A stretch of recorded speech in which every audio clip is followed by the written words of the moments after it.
अपना उत्तराखंड आप देख रहे हैं, आपके साथ मैं हूं चांदनी धवन और बात करेंगे अंकिता मर्डर केस के बाद पहाड़ों में सदियों पुरानी चली आ रही राजस्व पुलिस को रेगुलर पुलिस से रिप्लेस करने की कवायद शुरू हो गई थी। पुलिस का दावा है कि 70% से ज्यादा इलाका जो है वो रेगुलर पुलिस की कवरेज में है और जल्द ही बचा हुआ एरिया भी कवर कर लिया जाएगा। पुलिस के डाटा के अनुसार प्रदेश में 24% इलाका या तकरीबन 4000 गांव अभी भी राजस्व पुलिस के भरोसे है। वहीं जानकारों का मामला है, आप बता दें आपको कि राजस्व पुलिस व्यवस्था खत्म होने से लोगों को सहूलियत होगी।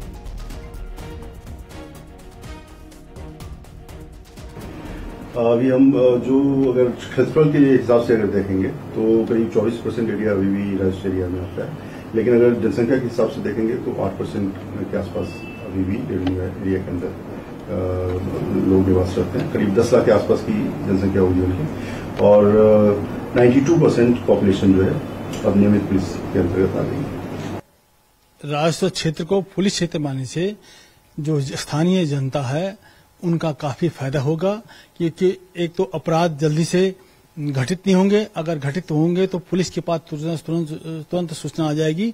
पुलिस के पास 112 नंबर है, वो 112 नंबर उनको मिल जाएगा तो 112 पर तुरंत पुलिस समाधान के लिए मौके पे पहुंच जाती है। 112 नंबर बहुत इफेक्टिव है। रामनगर के भगतपुर मड़ैया गांव में इन दिनों पत्थर बरस रहे हैं। कौन ये पत्थर फेंक रहा है, ये रहस्य बना हुआ है। ग्रामीणों का आरोप है कि कोई उनके घरों में पत्थर बरसा रहा है। ग्रामीणों की लाख कोशिशों के बाद भी पत्थर फेंकने वाले का पता नहीं चल पा रहा है। ग्रामीणों ने इसकी शिकायत पुलिस से भी की है। ग्रामीणों का कहना है कि पुलिस को भी कोई सुराग नहीं मिला है। करीब 10 दिनों से 7 घरों पर पत्थर फेंके जा रहे हैं। पत्थर 10 दिनों से हमारे घर में लगातार पत्थर आ रहे हैं और फिर बच्चों का खतरा है हमारे। और जब नन्हे नन्हे पत्थर आ रहे हैं, अब आ रहे हैं बड़े बड़े अद्धे आ रहे हैं, ईंटें आ रही हैं, टीने ही टीने हैं, पीछे से आ रहे हैं, बस इधर से सेटों में से आ रहे हैं। 8 बजे से चालू हो जाते हैं सर। सुबह हाँ, सुबह 8 बजे से चालू है, रात को भी दिन को 3 बजे 4 बजे 3-4 बजे हाँ, पुलिस वाले भी आए, वो भी देख कर डर गए। बोले अपने भैया यहाँ तो मजार पे जाओ या मंदिर पे जाओ, जो कुछ करा रहे करा लो, हमारे बस की ना। उन्होंने ऐसे बोले और जब छत पे खड़े हो जाए तो पत्थर नहीं आता। और 4-5 दिन से मेरे घर वालों को फोन जा रहा है, यहाँ पे नजदीक में मेरा घर है, तो ये बच्चे बोल रहे हैं कि घर में रेगुलर पत्थर आ रहे हैं और आस पड़ोस वाले में भी पत्थर आ रहे हैं। और ये पड़ोसी बोल रहे हैं कि एक दूसरे के ऊपर ये इल्जाम लगा रहे हैं कि मतलब आप पत्थर मार रहे हो, आप पत्थर मार रहे हो। ठीक है, तो ये सभी लोग डर रहे हैं आपस में। विकासनगर के बाजार में देर रात भारी बवाल हो गया। 2 पक्षों में युवकों में मारपीट भी हो गई। वहीं इस दौरान एक पक्ष के युवक को चोट भी आई है, जिसके बाद लोगों ने सड़क पर धरना दिया और नारेबाजी की। वहीं पुलिस ने मौके पर पहुंचकर मामले को शांत कराया और तहरीर के बाद मुकदमा दर्ज कर लिया है। पुलिस का ये कहना है कि मामले की जांच चल रही है और जांच के बाद दोषियों के खिलाफ कार्रवाई की जाएगी।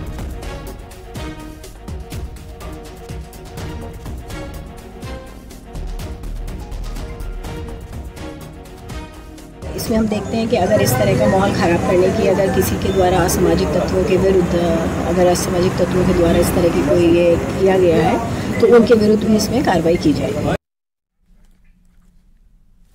उत्तरकाशी के बोन पंजियाला गांव के लोग धरने पर हैं। गांव को पैदल पुल के निर्माण की मांग कर रहे हैं।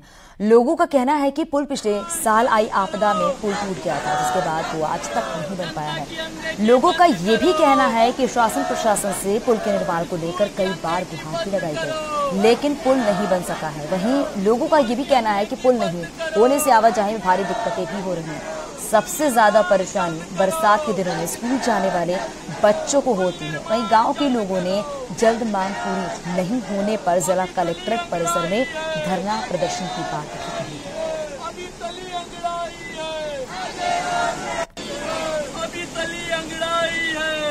स्कूल जाने में किस प्रकार से अपनी जान को जोखिम में डालकर स्कूल को पार कर रहे हैं। कोई बच्चा फिसलकर पानी में गिर जाता है।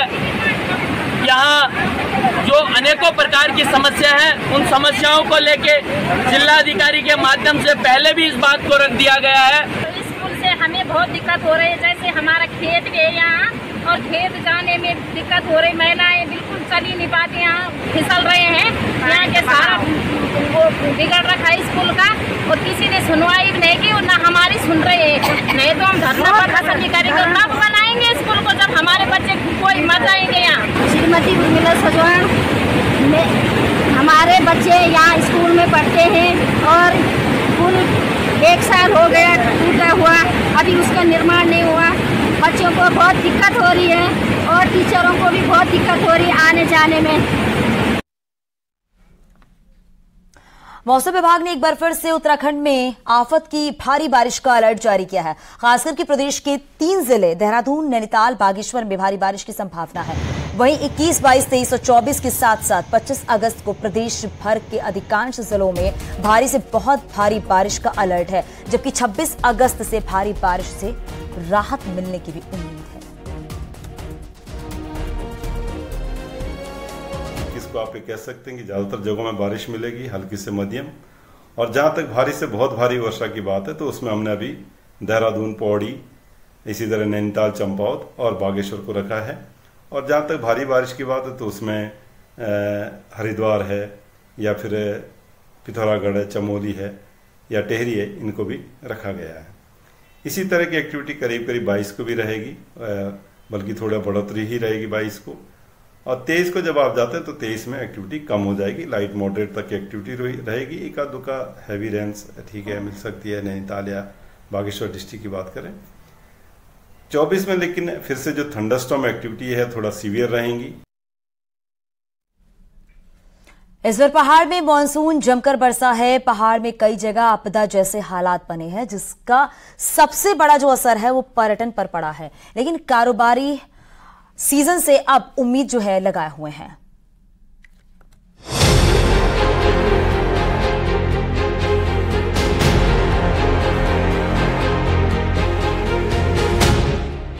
तेज बारिश और आपदा जैसे हालात के बाद हिल स्टेशन पर्यटकों की कमी झेल रहे हैं।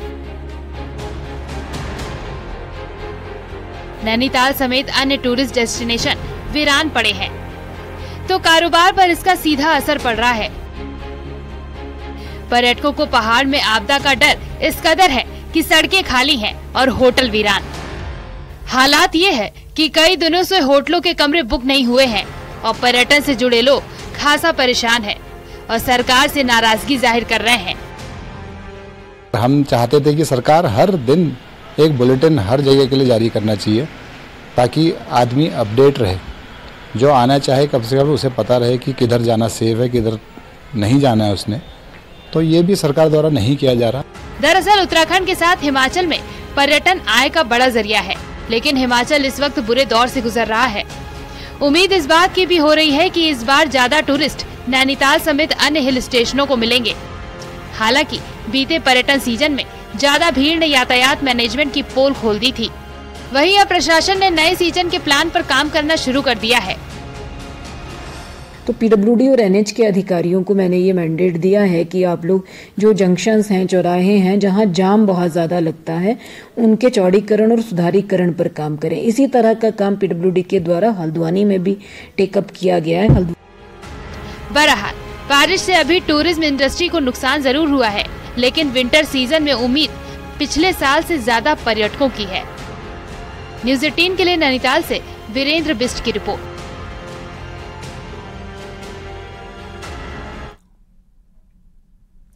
प्रदेश में मौसम की मार के साथ अब डेंगू भी कहर बरपा रहा है। राजधानी देहरादून में डेंगू के मरीजों की जो संख्या है वो 300 के पार हो गई है। वहीं डेंगू से 2 लोगों की मौत हुई थी। अस्पतालों में लगातार डेंगू के मरीजों की संख्या बढ़ रही है। हालांकि स्वास्थ्य मंत्री ने डेंगू से निपटने के लिए पूरी तैयारी की बात की है।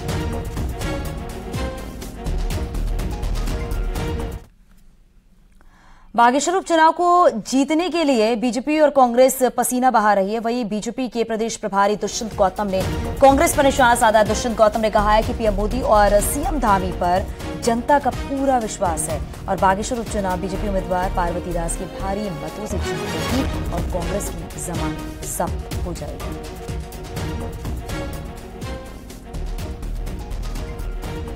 जीतेंगे हम, जमानत जब्त कराएंगे सबकी। आप वहाँ पर चिंता नहीं करो, जैसे हुआ ना धामी जी का, ऐसे ही हुआ। 2024 में होने वाले लोकसभा चुनाव को लेकर सभी राजनीतिक दलों ने कसरत शुरू कर दी है। वहीं हरिद्वार सीट पर समीकरण साधने के लिए सभी दल दांवपेच आजमा रहे हैं।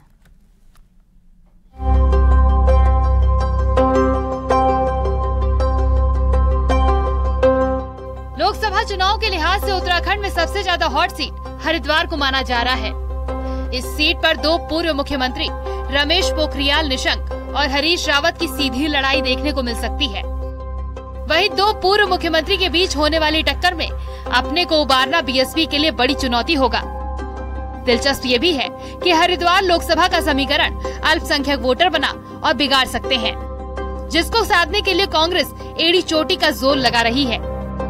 अपने एजेंडे पर चुनाव लड़ेंगे। कांग्रेस का जो एजेंडा है लोकतांत्रिक समाजवाद, सबका विकास और धर्मनिरपेक्षता और देश की एकता और अखंडता, इन मुद्दों पर हमारा चुनाव होता है। निश्चित रूप से हमें विश्वास है कि हर वर्ग का वोट जैसे पहले हमको मिलता था वैसे ही पुनः हमको मिलेगा। हरिद्वार सीट को जीतने के लिए बीएसपी किसी मुस्लिम चेहरे पर दांव खेल सकती है।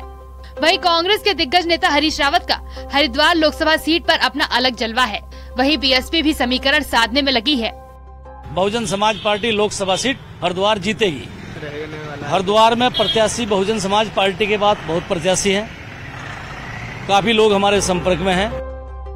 हरिद्वार लोकसभा सीट पर त्रिकोणीय मुकाबला होने की संभावना है, जहां दो पूर्व मुख्यमंत्रियों के बीच बीएसपी भी इस जंग में शामिल होगी।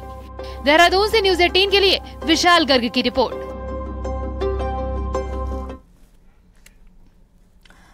नैनीताल में बलिया नाले से लेकर आलू खेत तक धंसाव की स्थिति में है, लेकिन सरकार खतरे की जद में पहुंची। कैंट इलाके में पार्किंग की निर्माण की योजना बना रही है, वो भी तब जब इसके सारे वाले इलाके, आपको बताते चलिए, खूपी में जोशीमठ जैसे हालात है। केंद्रीय पर्यटन रक्षा राज्य मंत्री अजय भट्ट ने इसका निरीक्षण किया है और कहा कि नैनीताल में 1000 वाहनों की पार्किंग देने की योजना तैयार हो रही है। निरीक्षण के दौरान अजय भट्ट ने अधिकारियों से पार्किंग का प्लान पूछा है। आपको बताते चले, नैनीताल में पर्यटन सीजन के दौरान पार्किंग की बड़ी समस्या होती है, जिसके बाद कैंट इलाके में पार्किंग बनाने की कवायद शुरू हो गई थी, लेकिन कैला खान से लेकर आलू खेत और कुपी गांव में जमीन का धंसाव हो रहा है, जिसके चलते इस पर सवाल भी उठे। जियोलॉजिस्ट जो है भूगर्भ शास्त्री, उनकी रिपोर्ट तो अंतिम रिपोर्ट होती है, उसका इनकम सारी हमारी कैंटोनमेंट बोर्ड को जाएगी। ऐसा हमारा विचार है कि अगर ये हम सफल हो गए तो इनकम भी कैंट को ही जाएगी। जोशीमठ में हो रही बारिश ने प्रशासन की चिंता बढ़ा दी है। कुछ इलाकों में भूस्खलन की तस्वीरें भी सामने आ रही हैं, जिसके बाद प्रशासन ने जोशीमठ में कंट्रोल रूम को अलर्ट पर रखा है। वहीं हर दिन के नुकसान का आकलन भी किया जा रहा है। जोशीमठ को अति संवेदनशील क्षेत्र में रखा गया और ऐसे में वहां अधिकारियों को किसी भी प्रकार की लापरवाही न करने के निर्देश भी दिए गए हैं। जनपद स्तर पर भी हमारे स्तर से मॉनिटरिंग की जा रही है। तहसील स्तर पर भी पूरी तरीके से फुली अलर्ट एक कंट्रोल रूम भी एक स्थापित है, जिसमें जोशीमठ से संबंधित कोई भी अगर हमें सूचना प्राप्त होती है, इमीडिएट उसमें एक्शन लिया जाए। हरिद्वार में सरकारी स्कूलों की मरम्मत के लिए बजट जारी होने के बावजूद भी विभागीय लापरवाही सामने आ रही है, जिसके चलते स्कूलों की मरम्मत का काम बेहद धीमी गति से चल रहा है। स्कूलों की मरम्मत न होने पर सीडीओ ने भी नाराजगी जताई है। हालांकि मुख्य शिक्षा अधिकारी खराब मौसम और बारिश का हवाला देते हुए जल्द से जल्द मरम्मत कार्य पूरा होने की बात कह रहे हैं। आपको बताते चले, हरिद्वार में कई स्कूलों की बिल्डिंग की हालत खराब है, जिसकी मरम्मत के लिए करीब 2.5 करोड़ रुपए का बजट स्वीकृत किया गया है।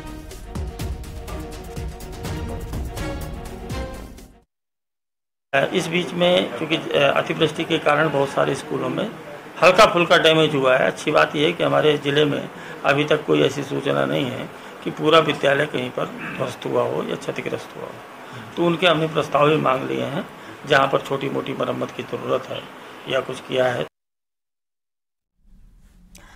पौड़ी में एशिया के दूसरे high altitude centre Ransi stadium का काम आजकल मानसून के चलते प्रभावित हो रहा है। करीब 23 करोड़ की लागत से बन रहा high altitude training centre Uttarakhand के लिए बड़ी उपलब्धि साबित होगा। हाई एल्टीट्यूड केंद्र बनने के बाद न सिर्फ यहां पर ट्रेनिंग दी जा सकेगी, बल्कि समय समय पर जो नेशनल गेम्स होते हैं वो भी यहां होंगे। वहीं जिला खेल अधिकारी अनूप विश्व ने बताया है कि 2024 में होने वाले नेशनल गेम्स के लिए भी ये ट्रेनिंग सेंटर बेहद कह सकते हैं कि बेहतर प्लेटफॉर्म के तौर पर बनकर तैयार हो पाएगा। बहुउद्देशीय क्रीड़ा हॉल जो कि लगभग बनके तैयार है, और जो दूसरा है आपका कैफेटेरिया वो भी तैयार है।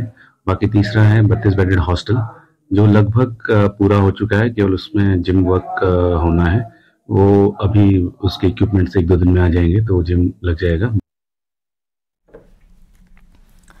कोटद्वार में आई आपदा से कई जगह भूकटा हो चुका, जिसकी चपेट में कई पेयजल लाइनें भी आ चुकी हैं। आधा दर्जन से अधिक आपको बताते चले इलाकों में पिछले 1 महीने से पेयजल आपूर्ति ठप पड़ी हुई है, जिसके चलते लालपानी, न्यू मार्केट, कौड़िया समेत कई इलाकों में पेयजल समस्या बनी हुई है। आपदा से कहीं लोग बेघर भी हो चुके हैं तो वहीं कहीं पानी की पाइपलाइनें भी टूट जाने से कई इलाकों में पानी की सप्लाई ठप होने से लोगों को दोहरी मार झेलनी पड़ रही है। कई इलाकों में पानी के टैंकरों की व्यवस्था की गई, जबकि कई इलाकों में अभी भी पानी की सप्लाई नहीं है। लोग अब दूसरी कॉलोनियों से पानी ढोने को मजबूर हैं। पानी नहीं आ रहा, और जो कभी कभी छोड़ भी रहे हैं पानी तो बहुत गंदा पानी है, वो पीने काबिल नहीं है। हम बहुत दूर से पानी ला रहे हैं, मिलिट्री कैंप का पाइप टूटा हुआ है, वहाँ से हम पानी ला रहे पीने के लिए भी। छोटे छोटे बच्चे हैं वो हमारे साथ कीचड़ में जा रहे, बीमार भी होंगे। मच्छर इतने हो रखे हैं हमारे यहाँ पे ब्लीचिंग पाउडर वगैरह कुछ नहीं डाल रहे। अल्मोड़ा नगर पालिका आवारा जानवरों से परेशान है। 200 से अधिक गौवंश गौशाला पहुंचाने के बाद भी लगातार सड़कों में आवारा जानवर घूम रहे हैं। पालिका ने कान में टैग लगे जानवरों के स्वामियों की पहचान शुरू कर दी है, जिन पर मुकदमा दर्ज करने की तैयारी भी चल रही है। 12 से अधिक पशुपालकों को नोटिस भी दिया गया है, और अगर दोबारा पशुपालकों ने अपने जानवर पालिका क्षेत्र में छोड़े तो मुकदमा दर्ज किया जाएगा।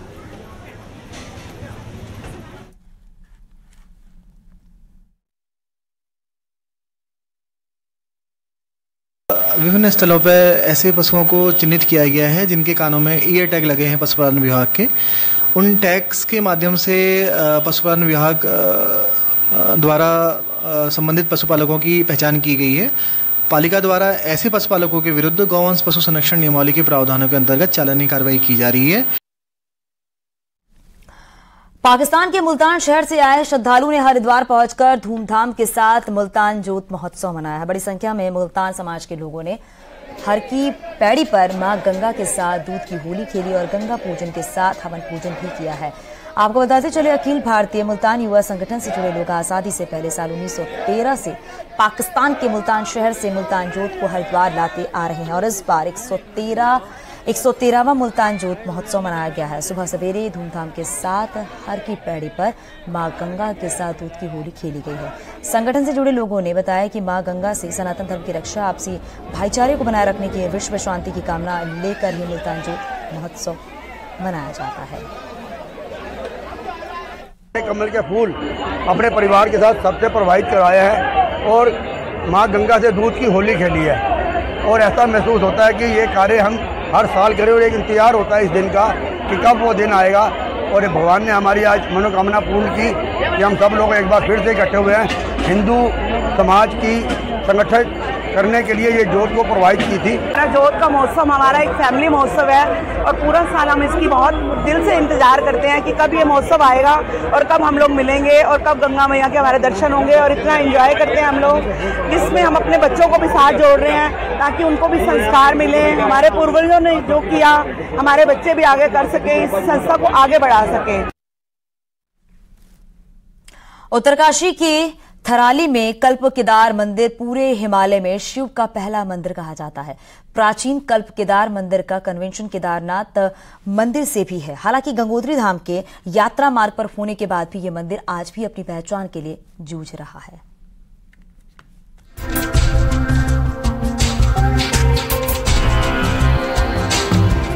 थराली में कल्प केदार मंदिर को पूरे हिमालय में शिव का पहला मंदिर कहा जाता है, लेकिन 4 धाम यात्रा में होने के बाद भी ये मंदिर आज भी पूरी तरह से अलग थलग है। ये मंदिर भी केदारनाथ मंदिर की शैली में बना हुआ है। ऐसा हमारे बुजुर्ग इतिहासकार बताते हैं कि पांडवों ने बनाया है।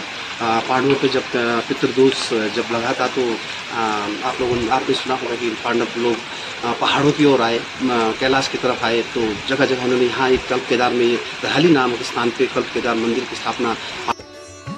महाभारत की कथा के मुताबिक केदार से पहले शिव का डेरा हर्षल थराली के इसी मंदिर में था, जहां शिव साधना में लीन रहते थे। पौराणिक मान्यताओं के अनुसार पांडवों का जो पहला पड़ाव बना वो धराली ही था। लोग जो अपने गोत हत्या के कारण से गोत हत्या लगी थे उनको, तो भगवान कपिल देव के आज्ञा के अनुसार जो है उत्तराखंड की यात्रा बताई गई उनको, और गंगोत्री में जा करके स्नान करो, फिर भगवान शंकर का जो है जो स्पर्श करो, फिर त्रिवेणी कौन है, ये एक हत्यारण्य है, ये सामने है, एक हत्यारण्य, एक देव गंगा है और एक गंगा मैया है। तो उस त्रिवेणी में स्नान करके मेरे प्यास स्पर्श करेगा जो भी है ना, ऐसा बताया है। 210 मंदिर थे ऐसे सेम, इनमें से 210 में से एक ही मंदिर बचा है, 1880 की स्थापित है, इसमें से एक मंदिर बचा है भोलेनाथ का। ऐसे 3 मंदिर और थे, गणेश का, कार्तिकेय का और पार्वती माता का। अभी यही मंदिर रह गया। बहुत मान्यता है इस गाँव वालों की। कल्प केदार में भगवान शिव का अनोखा शिवलिंग तो है, लेकिन इसकी महिमा और मान्यता दूसरे धामों की तरह नहीं है। स्थानीय लोग यहाँ पूजा अर्चना करते हैं, लेकिन यहाँ कपाट खुलने और बंद होने की परंपरा नहीं है। सबसे प्राचीन केदार होने के बाद भी ये मंदिर अपनी पहचान के लिए जूझ रहा है।